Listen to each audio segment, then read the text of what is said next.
Oi pessoal, tudo bem? Aqui quem fala é o professor Isaac. Vamos continuar aí com o nosso curso de Mecânica dos Sólidos. Vamos continuar aí o assunto falando sobre flambagem de colunas.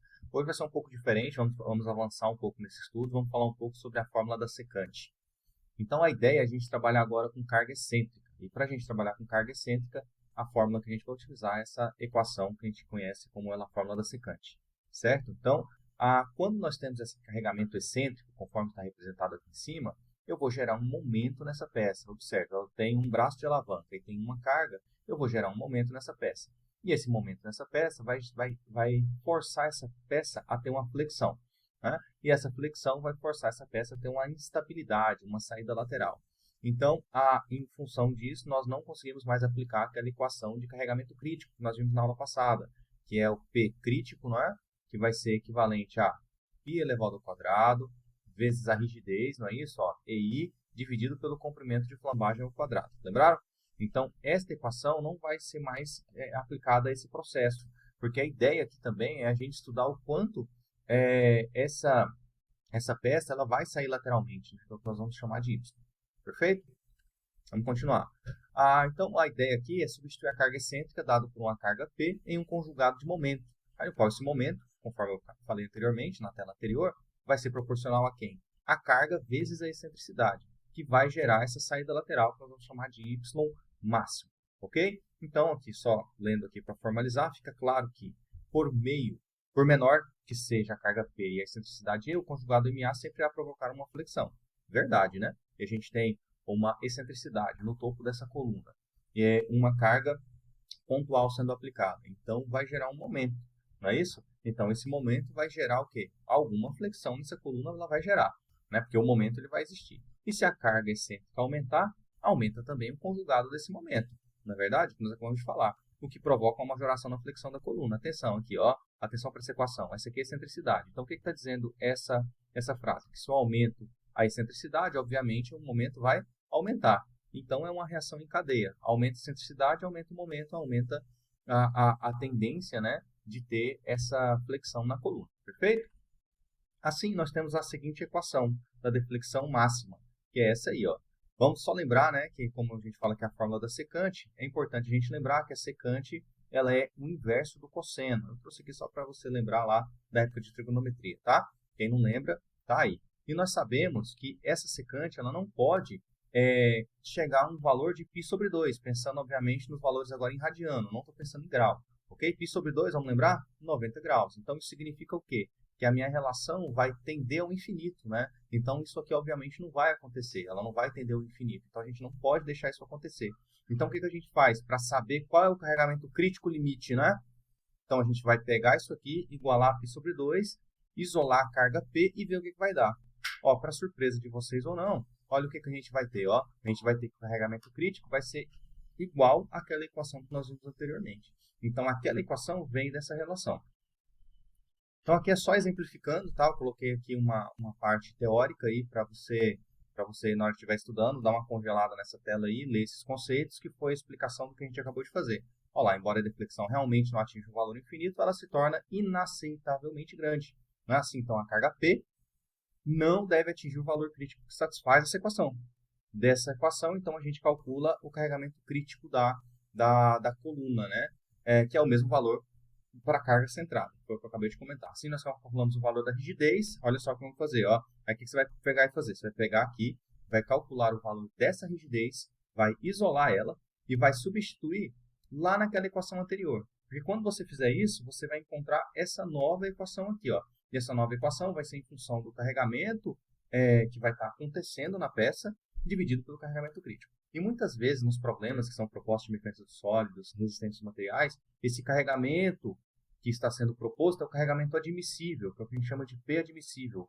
E ele vai ser em função, geralmente, de um coeficiente de segurança. Vamos supor, acontece um problema lá para você e ele te fala que o coeficiente de segurança tem que ser 2, em função do carregamento axial que está acontecendo na peça. Então, o que você vai fazer? Você vai encontrar o teu carregamento crítico e vai dividir ele por 2. Então, o que você vai ter como relação aqui? 1 para 2 a relação. Não é? Se for coeficiente de segurança 3, relação 1 para 3. Se for coeficiente de segurança 4, relação 1 para 4 e assim sucessivamente. Ok? E se eu quiser trabalhar com tensão, como que vai ficar as nossas equações aqui, ó? Eu tenho duas possibilidades de equações, ó, com a parte da secante conforme a primeira equação ou com a parte da secante conforme a transformação, em função do carregamento crítico. E o equacionamento vai ser esse aqui, ó, vai ser a tensão máxima, vai ser proporcional ao carregamento admissível dividido pela área da seção, abre colchetes, 1 mais. Excentricidade, né, que é a excentricidade que nós vamos estudar, que é uma peça que está, vamos lembrar aqui, ó, vamos não perder o foco, né, então vamos supor que eu tenho o meio da peça, então tem um carregamento acontecendo aqui em função, olha lá, ó, vou ter uma excentricidade aqui em carregamento P. Então, essa é a excentricidade. Quem que é o C? O C, neste caso aqui, geralmente vai ser a distância, né? Do meu centro de carga, do meu centro de gravidade, melhor pensar assim, até a fibra onde está sendo tracionado. Beleza? Lembra quando a gente estuda lá as tensões em peças que são vigas? E o R? Quem que vai ser o R? O R vai ser o raio de giração. Raio de giração elevado ao quadrado vezes a secante.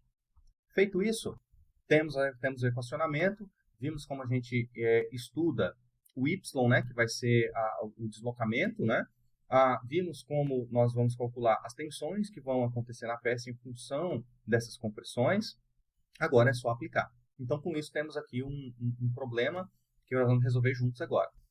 Tá lá, uma coluna de base engastada de topo livre, com seção uniforme indicada, é constituída de um tubo de 2,4 cm de comprimento. Olha que importante essa informação que ele já deu para a gente aqui, ó. Seção uniforme, base engastada e topo livre. Base engastada e topo livre. Que característica que eu tenho isso aqui? Eu tenho uma característica de um poste, não é? Se for virar isso aqui na 90 graus, é como se fosse uma situação em balanço, não é isso? Agora vamos a uma situação importante. Como que fica a questão do comprimento de flambagem para esse tipo de peça? Vamos lembrar? O arco, para fechar completamente, ele vai ser quem? Ele vai ser 2 vezes, não é, o comprimento da peça. Então, o comprimento de flambagem, ele é 2 vezes o comprimento da peça. Então, se a gente precisar desse dado, o nosso LE, ele vai ser quanto, pessoal? Ele vai ser 4,8 centímetros. Gravaram? Ou seja, o dobro do comprimento da peça. Vamos continuar aqui. Então, letra A, determinar pela fórmula de Euler, e com um coeficiente de segurança igual a 2, tá vendo? Ó, função do coeficiente de segurança, a carga centrada admissível para a coluna e a tensão normal correspondente. Então, a gente faz a letra A, depois a gente volta na letra B. Perfeito? Vamos na letra B. Vamos ler ela aqui, porque aí depois a gente já resolve direto. Supondo-se que o valor da carga admissível encontrada em A é aplicada a um ponto de 20 mm fora do eixo geométrico da coluna. Então, ele já está me dando a excentricidade, tá vendo? Ó? Ele é aplicada com excentricidade de 20 mm. Determinar o deslocamento horizontal, tá vendo? Ó? Y máximo, não é? Então, atenção, ó. Atenção. Para um caso ali atrás que nós estudamos, ó, onde topo e base não tem, digamos, que não é livre, né? Isso que eu quero dizer. O deslocamento máximo vai tender a ser no meio do vão. Vai tender a ser no meio do vão. Mas nesse caso aqui não vai ser no meio do vão, vai ser no topo. Porque a base ela é engastada. Atenção, a base ela é engastada. Então, na base a gente não vai ter nenhum tipo de movimentação. Então, esse Y máximo vai ser no topo da coluna. Tranquilo? Da coluna e a tensão normal máxima que ocorre. Tranquilo. Então, eu quero o deslocamento e a tensão máxima que ocorre, e aqui ele me dá o módulo de elasticidade 200 GPa. Então, a gente sugere que pode ser um aço, não é? Pelo módulo de elasticidade. Aqui estão os demais dados, né? Nós temos a área de seção transversal, temos a inércia, temos o raio de giração e temos o C. Tá vendo? Aqui o C vai ser a metade do lado aqui da coluna. Tranquilo? Então, está saindo aqui do centro de gravidade, ou se tiver alinhado aqui, né? Posso falar centro de carga, né? Até a face mais tracionada, né? Posso pensar dessa maneira aqui também. Feito isso, letra A, carga crítica, é a primeira coisa que a gente precisa fazer. Tá lá, o P ao quadrado, vezes o módulo de elasticidade, vezes a inércia, dividido pelo comprimento de flambagem ao quadrado. Atenção, trabalhe no sistema internacional, ok? Então, por exemplo, lá o módulo de elasticidade, você vai multiplicar ele por 10 à nona, não é gigapascal, então G vale 10 à nona. Olha lá a inércia, aquela história, né? Vamos lembrar que a inércia ela foi dada já foi dado direto em metro a quarta, maravilha. Então já ajuda a gente aqui nas transformações, não vai precisar transformar nada. E o L aqui, ó, 4,8 centímetros, ele foi dado aqui. Pessoal, é o seguinte, aqui é 4,8 metros. Lá no enunciado ficou errado, tá bom? Eu fiz uma edição rapidinho aqui, ó, e voltei aqui e arrumei para metros, tá bom? Aqui é 2,4 metros, não tem sentido ser centímetros mesmo, tá bom? Então, quando você fizer esse cálculo aqui, ó, você vai encontrar que a sua carga crítica vale 282,7 kN. Tranquilo? Com as devidas, obviamente aqui você vai fazer as devidas transformações, que vai ser só no gigapascal. Aqui você joga direto o dado, aqui você joga direto o dado e você já acha a carga crítica. Eu sei que para a gente encontrar a carga admissível, né, eu tenho que fazer isso em função de um coeficiente de segurança. E o coeficiente de segurança ele foi dado, e ele vale 2. Então, o que a gente precisa fazer? A gente vai pegar essa carga crítica e dividir por 2. Então, a carga que está acontecendo na peça, posso pensar que ela pode chegar até 141,35 kN. Tranquilo? Pensando no meu coeficiente de segurança 2, obviamente. Obviamente, agora, né, a gente pode calcular quem é a nossa tensão. Sabendo que a tensão é a carga dividida pela área, é só simplesmente você pegar e fazer a transformação direta. Você pega lá a carga admissível que você acabou de calcular e divide pela área, já em metro quadrado. Com isso, a gente vai encontrar um valor de 64,25 MPa que está acontecendo na peça. Tranquilo? Agora vamos fazer o seguinte, e se essa carga ela for excêntrica? Né? A gente vai estudar o quanto que o topo dessa coluna vai deslocar e o quanto de tensão máxima estará acontecendo na peça. Olha que interessante isso. Então, isso tem que ter uma tendência a ter o quê?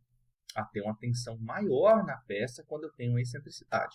Não é isso? Porque eu vou ter um momento acontecendo, gerando essa instabilidade na peça. Vamos ver como acontecerão os cálculos. Então, temos aí a nossa equação, né? A nossa fórmula da secante. Agora é só a gente substituir os dados. Não é isso? Nós temos o carregamento P, nós temos a carga crítica, que aqui vai ficar uma relação de 1 para 2, conforme eu disse anteriormente, aqui π sobre 2. Né? Atenção nesse tipo de cálculo aqui, antes da gente prosseguir. Isso aqui você vai fazer em radianos. Aí o que eu sugiro para você? Você calcule primeiro o cosseno, beleza? O cosseno disso aqui tudo, sei lá, se chamar isso aqui de θ, então você vai chamar isso aqui de cosseno de θ, e depois você inverte o seu resultado. Tranquilo? Inverter o resultado é pegar 1 e dividir pelo que você calculou. Tranquilo? Quando você fizer isso, aí você vai encontrar a secante. Vamos continuar aqui. Então, temos aí a substituição dos dados, né? Aqui nós temos a excentricidade, aqui nós temos todos os dados transformados, tá ok? Isso aqui vai ficar um cálculo que será feito com muita tranquilidade, né? Envolvendo matemática básica, é isso que eu quero dizer, tá bom? Então, não erre isso aí, por favor. Feito isso, você calcula conforme eu comentei com você. Então, você vai fazer o cosseno de π dividido por 2 raiz de 2, depois você inverte o resultado. Aí você vai encontrar isso aqui, ó, 2,252 menos 1. Vai ficar 1,252. Multiplica isso por 20 e você acha a sua resposta de deslocamento máximo que vai acontecer na coluna. Obviamente, em função de quem? Em função de uma barra que seja de aço, em função de uma barra que tenha 2,40 de altura, não é isso? Em função de um carregamento que vai ser aplicado com excentricidade de 20 milímetros. Feito isso, vamos para a letra B. Para a letra B, dentro da letra B, né? É o segundo passo dentro da letra B. É o cálculo da tensão normal máxima. Feito isso, todos os dados nós já temos, né? Nós temos a carga, nós temos a área, nós temos a excentricidade, nós temos o valor de C, nós temos o raio de giração. Então, todos esses dados nós temos. Fazendo isso aqui, fazendo as devidas substituições, olha lá, ó, as cargas, né? Aqui a relação vai ficar 1 para 2, que vai ser a mesma relação aqui anteriormente. Fazendo as devidas transformações, olha o que você vai encontrar. Aqui nós temos a carga. Eu tive aqui o cuidado de colocar até as unidades, tá? Para você não se perder na questão das unidades. Olha o que foi feito aqui, ó. Eu coloquei a excentricidade em milímetros, eu coloquei essa distância em milímetros também, e coloquei também o raio de giração em milímetros. Pelo seguinte fato, quando eu multiplicar esses dois, aqui eu vou ter milímetro quadrado. E aqui embaixo eu tenho milímetro quadrado. Então, quando eu cortar, independentemente dos dados de entrada, centímetro e metro, eu vou ter um valor que é adimensional. Certo? Vou ter um valor que é adimensional. Então, vou multiplicar esse valor adimensional vezes a secante de π sobre 2 raiz de 2. Fazendo isso, somo com 1 e multiplico por essa tensão inicial aqui. Então, é como se fosse este item aqui, ó, um valor que eu vou majorar, ok? Eu vou majorar a minha tensão que vai acontecer na peça se não tivesse quem? A excentricidade. Então, uma excentricidade de 20 milímetros, obviamente, para os devidos dados geométricos dessa coluna que eu acabei de falar, eu vou ter uma certa majoração. E essa majoração vai ser, deixa eu só apagar ali para a gente enxergar melhor, e essa majoração vai ser qual valor, não é isso? Vai ser lá, ó, 1 mais 0,667, que vai ser este número populado, vezes esse cara. Fazendo esse cálculo, você vai encontrar que a sua tensão máxima ela vai subir, atenção, ó, de 64,25 para 160,86 megapascal. Olha o tanto que o acréscimo em função de uma excentricidade de 2 centímetros pode acontecer na peça. Então, isso é muito sério, né? Então, a gente precisa tomar muito cuidado com esse tipo de cálculo para você não fazer com que as suas peças estejam próximas fazer com que as suas peças estejam próximos da ruína. Hoje está uma gagueira, hoje está difícil, mas a gente conseguiu. Chegamos então no resumo final do problema. Tá lá, letra A, carga admissível em tensão normal, tá aí, né, o que é proposto, né, o que acontece teoricamente na peça, o que deve acontecer, e aqui quando a gente tem uma carga excêntrica e a tensão normal máxima que pode acontecer nessa peça. Tranquilo? Sem erro? Então tá aí uma representação esquemática, né, aqui que eu trouxe lá do livro do Beer, como que vai ficar essa situação aí numa situação aplicável real. Ok? Espero que tenham entendido. Qualquer dúvida, estou à disposição. Até a próxima aula, pessoal. Tchau!